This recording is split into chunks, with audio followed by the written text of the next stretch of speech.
ভয়ের কারণে কিন্তু কোম্পানির মানুষগুলা ঠিকভাবে কাজ করে। এখন বাকি যে 2 শ্রেণীর মানুষ, আকামা নাই, আকামা আছে, ফ্রি ভিসা, এই মানুষগুলাকে নিয়ে কথা বলি। এরা কি করে? সন্ধ্যা 7টা, রাত 10টা, রাত 12টা এরা টিকটক নিয়ে বসে পড়ে।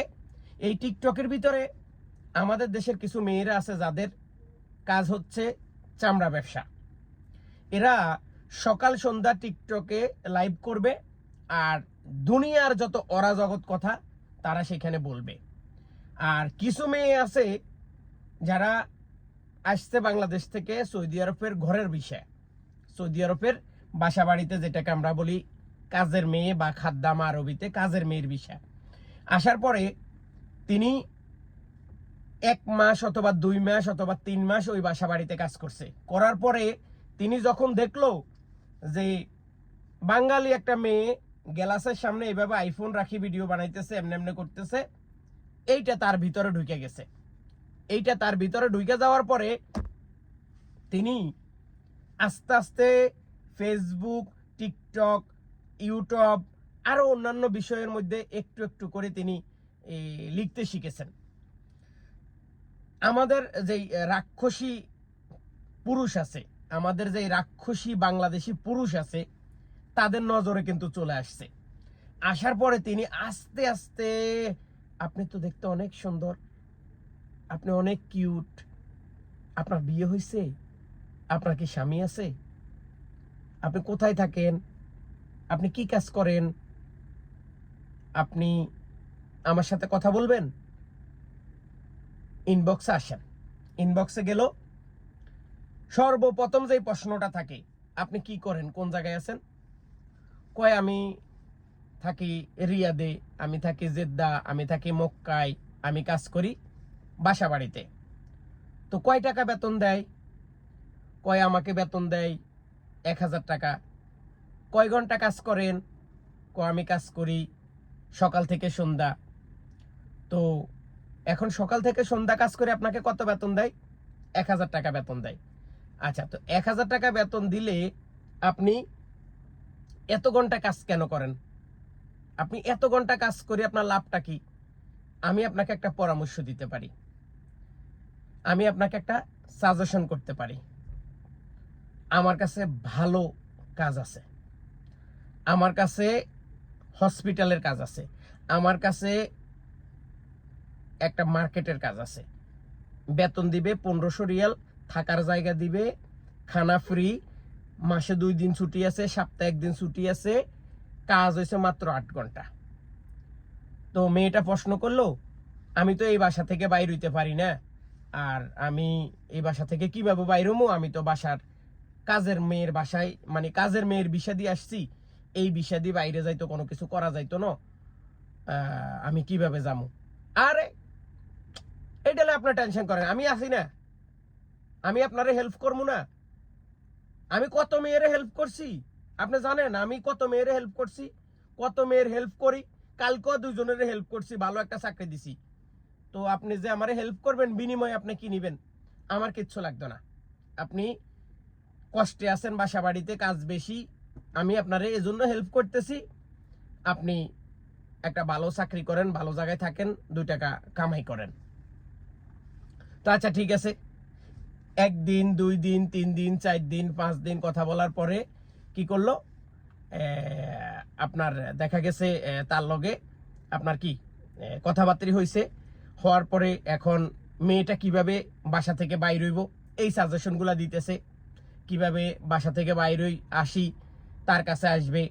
এখন মেয়েও ভরসা পাইতেছে না, তো তিনি একবারে ভরসা দিয়ে দিছেন, আপনি কোনো টেনশন করিয়েন না, আপনি বাসা থেকে বাইরই ওই যে সামনে মুদি দোকানটা আছে না, ওইখানে আসবেন, আমি গাড়ি নিয়ে ওইখানে দাঁড়াই থাকবো, আপনারা নিয়ে আসবো। এইবার তো মেয়ে পুরাই ভরসা পাইয়া গেছে। এই ভরসা পাওয়ার পরে মেয়ে ঘর থেকে বাইরে চলে আসছে। আসার পরে সেই গাড়িতে উঠাইছে, উঠাই তারে নিয়ে গেছে বাঙালি মার্কেটে, যেখানে তার নিজের একটা রুম আছে বা তিনি একটা রুম রাখছে। এবার পাশের বা যারা ওইখানে আছে তাদেরকে পরিচয় দিল কি, এটা আমার বউ, বা আমার ফ্যামিলি। তো মেয়ে ওইখানে যাওয়ার পরে এখন বলতেছে যে ঠিক আছে আপনার আপাতত এখানে থাকেন, আমি আমার কাজে যাইতেছি, কাজের তো আসি পরে আপনার সাথে কথাবার্তা বলবো। তো এই কথা বললেও মেয়ের ওইখানে কিছুক্ষণ সময় রাইখা সে চলে যা, কিছুক্ষণ পরে আবার রিটার্ন চলে আসে যে আপনি কি খাবেন, আপনার কি লাগবে, আপনার সবকিছু ঠিক মতো আনছেন নি। না আমি তো বাসাতন বাইরে অনেক সময় এই যে গায়ের মধ্যে জামা কাপড় যেগুলো আছে এগুলো নিয়ে বাইরে হইছি, কিছু নিয়ে তো বাইরে হইতে পারি নাই, এখন তো আমার কোনো কিছু নেই। তো এক কাজ করেন, চলেন আচ্ছা আপনার কিছু জামা কাপড় কিনে দিই, কারণ আপনার তো জামা কাপড় দরকার আছে, গায়ে গা গোসল ধুইতে হইব না। তো মেয়েটা তো সরল সোজা, মেয়ে চলে গেল। আসার পরে এখন তো সারাদিন চলে গেল, সন্ধ্যা হয়ে গেল। এখন মেয়ে কই যাবে, কার কাছে যাবে? কয় আমি যেখানে কাজের ব্যাপারে কথা বলছি ওরা তো আমারে বলছে যে 2-1 দিন সময় লাগবে। এখন 2-1 দিন সময় কিন্তু আপনার এখানে থাকতে হইব, আমার সাথে থাকতে হইব। তো আপনি একজন পুরুষ, আমি আপনার সাথে কিভাবে থাকবো? আরে কোনো সমস্যা নাই, আপনি এখন কই যাবেন, কার কাছে যাবেন? বাসা বাড়িতে চলে আইছেন, আর বাসা বাড়ির যে সিম কার্ডটা আছে এটা আপনি ভাঙ্গা ফালাই দেন, আমি আপনার নতুন সিম কার্ড কিনে দিতেছি। তো এই গল্প গুজারি দিয়া এরপরে কোথায় আর বাইরে কাজ আর কোথায় কি, আজকে রাত্রে মেয়ের লগে কোনো রকম ধৈর্য ফইরা জোর টোর কইরা যদি মেয়েটার মনে করেন শরীরটা ভোগ করতে পারছে, কালকে মেয়েটা এমনি দিতেছে, পরশুকে মেয়েটা এমনি দিতেছে, এরপরে এমনি দিতেছে, দিতে দিতে দিতে দিতে দেখা গেছে 1 সপ্তাহ চলে গেছে, দুইজনে উপভোগ করতেছে।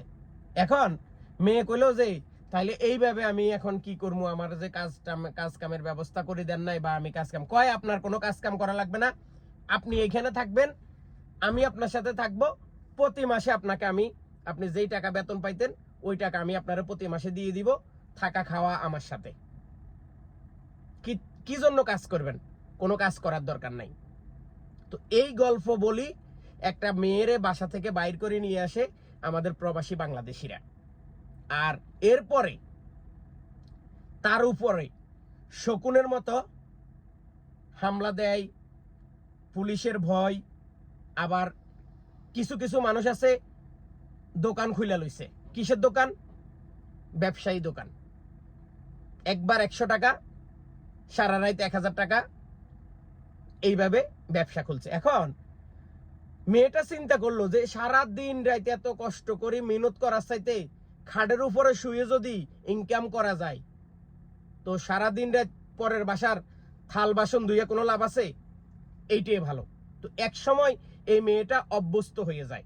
তো ঠিক এইভাবে এই সৌদি আরবে কিছু শকুনের বাচ্চা আছে, এই শকুনগুলা মেয়েদেরকে বাসা থেকে বাইর করে নিয়ে আসি, এইভাবে ব্যবসার মধ্যে লাগাই দেয়। এরপরে এই মেয়েরা আর কারো কথা শুনে না, ছেলেকে ছেলে মনে করে না, স্বামীকে স্বামী মনে করে না, ভাইকে ভাই মনে করে না, কাউকে আর ইজ্জত দেয় না, কারণ তার ইজ্জত এখন বিক্রি হয়ে গেছে, কাউকে ইজ্জত দেওয়ার দরকার নাই। ফেসবুকে আসি, লাইভে আসি, নষ্টামি সন্ডামি উগ্র মেজাজের কথা, অনেক ধরনের ভিডিও তারাই তৈরি করে। তো যারা বিদেশে আসবেন চিন্তা ভাবনা করে আসবেন। আর যখন আপনাকে একটা সৌদি নাগরিক বাসা বাড়ির কাজের জন্য আনছে, আপনার পিছনে কত টাকা খরচ হয়েছে জানেন? আপনি যদি সেটা শুনেন অবাক হয়ে যাবেন। দেখা গেছে একজন পুরুষের ভিসার চাইতে আপনার ভিসার টাকা অনেক বেশি খরচ হয়েছে, কিন্তু সেটা হয়তো আপনি দেন নাই, আপনি না দেওয়ার কারণে আপনি বুঝতে পারেন নাই, কিন্তু সেই টাকাটা বহন করছে একজন সৌদি নাগরিক। কোনো পুরুষের খপ্পরে পড়ে এইভাবে আপনি বাসা বাড়ি থেকে বেরিয়ে আসি আপনার জীবনটাও নষ্ট করলেন, আর যেই ট্রাভেল এজেন্সি আপনাকে বিদেশে পাঠাইছে সেই ট্রাভেল এজেন্সির সাথে ওই মালিকের ওই কোম্পানির দ্বন্দ্ব শুরু হয়। এইভাবেই কিন্তু আমাদের দেশের ছেলে মেয়েদের এই বিদেশের মাটিতে এই সম্পর্কগুলা হয়। সবাই ভালো থাকুন। ভিডিওটা যদি ভালো মনে করেন তাহলে সবার সাথে শেয়ার করতে পারেন এবং সবাইকে দেখার সুযোগ করে দিবেন। ধন্যবাদ।